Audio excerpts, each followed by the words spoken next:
बता दें कि बिहार विधानसभा चुनाव से पहले ही राहुल गांधी और तेजस्वी यादव के नए दांव से कहीं ना कहीं सबसे ज्यादा खलबली एनडीए के अंदर मची हुई है।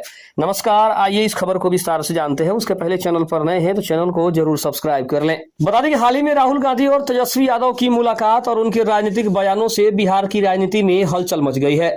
सूत्रों के अनुसार तेजस्वी यादव को बिहार का अगला मुख्यमंत्री चेहरा बनाने की चर्चा भी तेज हो गई है और राहुल गांधी का इसमें पूरा समर्थन भी सामने आ रहा है, जिसके बाद ये कहा जा रहा है कि अब की बार की जो चुनौती है वो एनडीए के लिए और ज्यादा मुश्किलें खड़ी कर सकती है। दूसरी तरफ पर हम संभावित दाव की बात करें तो मुख्यमंत्री पद का समर्थन ये सबसे बड़ा दाव है। राहुल गांधी ने संकेत दिए हैं कि अगर महागठबंधन को बहुमत मिला तो तेजस्वी यादव को मुख्यमंत्री बनाया जाएगा। दूसरी अगर हम दाव की बात करें तो संयुक्त चुनावी रणनीति जो है वो कांग्रेस और राजद मिलकर सीटों का जो तालमेल है वो कर सकते हैं, जिससे एनडीए के वोटों में सेंध लग सकता है। अगर हम तीसरे मुद्दे की बात करें तो दोनों नेता बेरोजगारी और महंगाई को बड़ा चुनावी मुद्दा मान रहे हैं, जिससे जनता का ध्यान अपनी ओर खींचा जा सके। अब एनडीए में आखिर खलबली क्यों मची है, इसको भी समझने की कोशिश करते हैं। एलजेपीआर और जदयू में जो दबाव है वो कहीं ना कहीं सबसे बड़ी चुनौती है। चिराग पासवान और नीतीश कुमार की रणनीति को सबसे ज्यादा चुनौती मिल रही है। यादव और मुस्लिम वोट बैंक के साथ साथ दलित वोटों का एक साथ लामबंद होना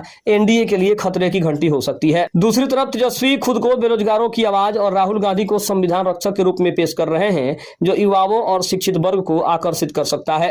अब दूसरी तरफ यह भी है कि अगर यह गठबंधन जमीन पर सही तरीके से काम करता है तो 2025 के बिहार विधानसभा चुनाव में एनडीए के लिए वाकई बड़ी चुनौती बन सकता है। दूसरी तरफ हम ये भी कह सकते हैं कि राहुल गांधी और तेजस्वी यादव का एक साथ आना और राहुल गांधी का तेजस्वी यादव के मुख्यमंत्री के लिए समर्थन देना, ये सबसे बड़ी अगर देखा जाए तो ये खबर भी है और दूसरी तरफ ये एनडीए की परेशानी बढ़ाने का एक सबसे बड़ा कारण भी है।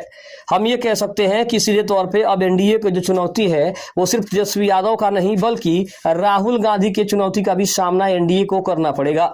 दूसरी तरफ हम ये भी कह सकते हैं कि राहुल गांधी ने जिस तरह से कमजोर नसों को दबाना शुरू किया है एनडीए का, और सबसे जो कमजोर नस है एनडीए का अगर अभी देखा जाए तो चिराग पासवान और नीतीश कुमार की जदयू के बीच जो तकरार है वो कहीं ना कहीं माइनस पॉइंट है, जिसको महागठबंधन दबाने की कोशिश कर रहा है और उसका पूरा फायदा उठाने की कोशिश कर रहा है। खबर कैसे लगी कमेंट में जरूर बताइएगा। चैनल पर नए हैं तो चैनल को जरूर सब्सक्राइब करिएगा। तब तक के लिए धन्यवाद।